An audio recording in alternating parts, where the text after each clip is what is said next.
청취자분께서 정말 흥미로운 자료를 하나 보내주셨어요.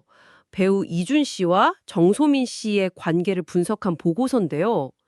이게 그냥 흔한 연애 기사가 아니라 두 사람의 관계를 에너지 매트릭스라는 좀 생소한 틀로 분석한 종합 보고서입니다. 네, 저도 이거 처음 보고 굉장히 놀랐습니다. 이건 뭐 단순 궁합풀이 이런 게 아니거든요.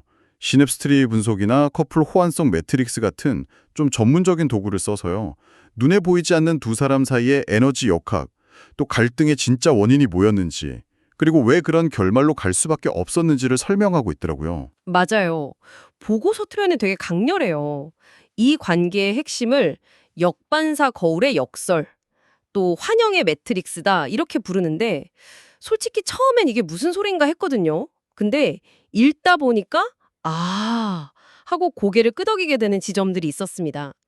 자, 그럼 이 미스테리한 보고서 저희와 함께 한번 깊이 파고들어 보시죠. 보고서가 뭐 처음부터 아주 단도직입적입니다.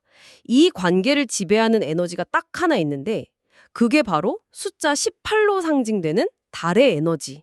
다시 말해 환영이었다고요.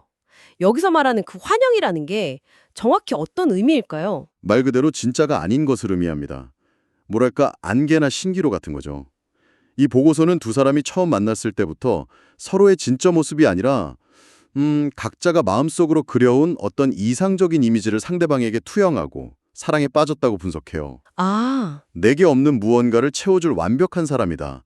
이런 일종의 자기 기만이 깔려 있었다는 거죠. 역반사 거울이라는 표현이 바로 그 지점이군요. 내가 갖지 못한 걸 상대방에게서 보고 마치 거울처럼 반사해서 거기에 끌렸다는 뜻이네요. 정확합니다. 예를 들면 저는 되게 즉흥적인데 계획적인 사람을 보면 와, 저 사람은 진짜 대단하다 하고 끌리는 그런 거랑 비슷한 거군요. 네, 맞아요. 보고서는 종소민 씨가 자신에게는 좀 부족했던 모든 걸 받아들이는 듯한 그런 수동적인 에너지에 끌렸고, 반대로 이준 씨는 종소민 씨에게서 강한 의지력, 자기주장 이런 걸 봤다고 설명해요. 서로가 서로에게 없는 조각을 채워주는 정말 완벽한 퍼즐처럼 보였던 겁니다, 처음에는요. 근데 여기서 진짜 좀 소름 돋는 부분이 있어요. 보고서를 보면 이준 씨 개인의 의지력을 나타내는 에너지 수치랑 이 관계 전체를 지배하는 환영의 에너지 수치가 숫자로 똑같이 나왔다는 거예요. 이게 우연일까요? 아니면 어떤 의미가 있는 건가요? 바로 그게 이 분석의 핵심입니다. 그의 개인적인 힘, 그러니까 그 의지라는 에너지가 개인의 성취를 위해서 쓰인 게 아니고요. 두 사람 사이에 존재하는 그 환영을 유지하고 오히려 더 강화하는 데 전부 소모되었다. 이렇게 보는 거죠. 비유를 하자면 안개 속에서 길을 밝히는 등불이 된 게 아니라 그 안개를 더 짙게 만드는 발전기 역할을 해버린 셈이에요. 그의 에너지가 관계의 모호함을 키우는 연료가 되었다는 해석. 정말 역설적이죠. 처음엔 그렇게 서로에게 완벽한 퍼즐 조각처럼 보였는데 대체 어디서부터 금이 가기 시작한 걸까요? 보고서는 두 가지 아주 결정적인 충돌 지점을 딱 짚습니다. 바로 일과 감정의 문제였어요. 일과 감정? 네, 첫 번째는 창조에 대한 시각 차이였습니다. 창조라면? 아, 각자의 커리어를 말씀하시는 거군요. 이는 무언가를 현실로 만들어내는 아주 거대한 잠재력, 마스터 빌더의 에너지가 있었다고 말하고요. 반면에 이준 씨에게는 균형과 인내, 즉 절제의 에너지가 강했다고 해요. 근데 문제는 이 두 에너지가 충돌했다는 겁니다. 정서민 씨의 야망과 성취욕이 이준 씨의 절제라 균형보다 더 강하게 작용하면서 관계의 균형이 점점 일과 커리어 쪽으로 기울기 시작했다는 거죠. 일 문제만은 아니었을 것 같은데요.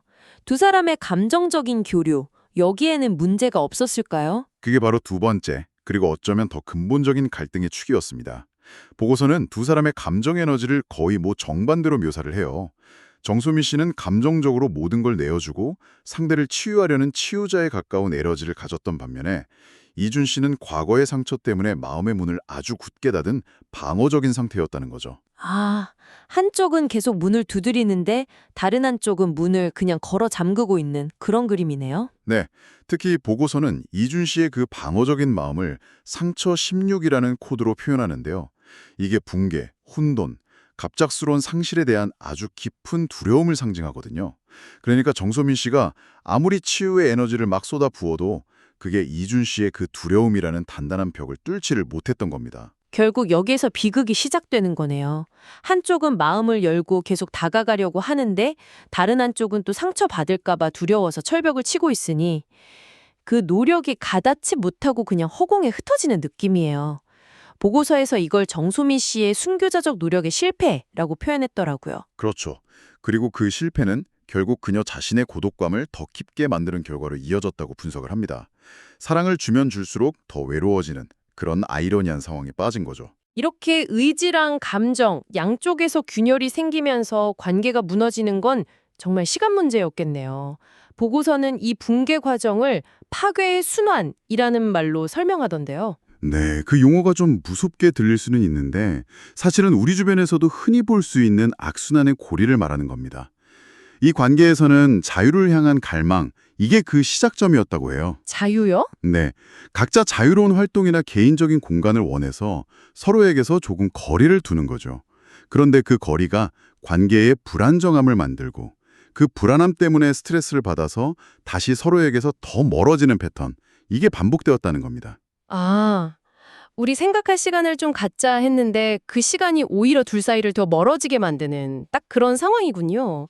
특히 소통, 그러니까 대화에서 이 문제가 아주 심각했다고 지적하죠. 맞습니다. 목차크라, 즉 소통 에너지 영역을 보면요. 정소민 씨는 하고 싶은 말이 있어도 꽉 막힌 상태였고 이준 씨는 아예 그 에너지가 측정되지 않는 상태로 나와요. 보고서는 이걸 이렇게 해석합니다. 정소민 씨가 진실을 말하고 싶었지만 그 진실이 가져올 관계의 불안정함이 너무 두려워서 침묵을 선택했다고요. 아, 자유를 원하는데 그 결과가 두려워서 아무 말도 못하는 그런 딜레마에 빠졌던 거죠. 여기서 정말 흥미로운 건 이 에너지 분석이 실제 결별 이유랑 딱 연결이 된다는 점이에요. 당시에 보도된 공식 입장이 바쁜 스케줄로 서로 소원해졌다. 이거였잖아요. 바로 그겁니다. 보고서는 그 소원해진 시간, 엇갈리는 스케줄이 바로 아까 말씀드린 파괴의 순환, 에너지가 현실 세계에 드러난 결과라고 해석해요. 와, 에너지 차원에서 이미 서로 멀어지고 있었던 게 실제 물리적인 시간과 거리로 나타났다는 거죠. 추상적인 분석이 현실의 사건과 딱 맞아떨어지는 순간입니다. 잠시만요. 그럼 아까 이준 씨가 군복무를 했던 시기도 이 타임라인과 관련이 있는 건가요? 보고서에서 관계 초반에 이준 씨가 추방된 왕 역할을 포기해야 했다는 구절이 있었는데요. 아, 예리하시네요. 보고서는 관계가 시작된 0년차의 에너지를 전차로 분석하거든요. 아주 빠르고 강렬하게 시작됐다는 뜻이죠. 하지만 여기에는 이준 씨가 왕의 자리에서 내려와야 한다는, 즉 활동을 멈춰야 한다는 전제 조건이 붙었다고 봐요. 그리고 그 시기가 그의 군복무 시기랑 정확히 겹칩니다. 아, 그의 입대가 단순히 의무가 아니라 이 관계의 역학관계 속에서는 필연적인 활동 중단이었다. 이렇게까지 보는 시각이죠. 와. 그렇다면 이별도 어느 정도는 예측이 가능했다는 건가요? 보고서는 그렇다고 주장을 합니다. 관계의 완성 단계에 이르러야 할 3, 4년 차에 오히려 정소미 씨의 그 불완전한 치유 노력과 이준 씨의 깊은 상처가 최고조에 달하면서 충돌했다고 분석해요. 에너지의 흐름상 그 시점에서의 이별은 이미 예정된 수순이었다는 겁니다. 결국 이 보고서가 내리는 최종 결론은 이 관계의 실패가 필연유덕이었다는 거네요.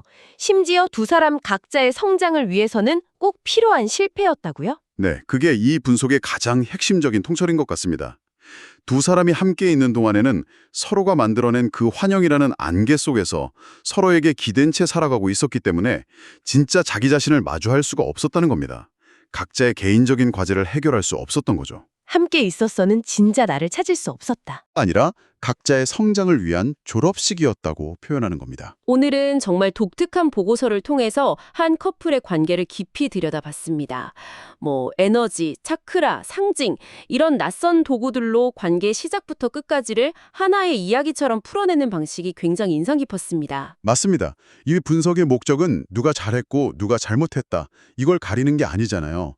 대신 두 사람의 만남과 헤어짐이 각자의 인생 여정에서 어떤 의미를 갖는지를 보여주는 데 초점을 맞추고 있는 거죠. 환영 속에서 시작된 관계가 각자의 진실을 찾기 위한 필연적인 과정으로 마무리되었다는 해석이 참 오래 기억에 남네요. 그러게요. 이 보고서는 우리에게 이런 질문을 던지는 것 같아요. 어쩌면 우리 삶에서 끝내 실패로 끝난 어떤 관계들은 애초부터 성공하기 위해 만난 게 아니라 각자의 성장을 위해 실패해야만 했던 그런 필수 과정은 아니었을까요? 청취자분께서도 한 번쯤 생각해 보실 만한 질문인 것 같습니다.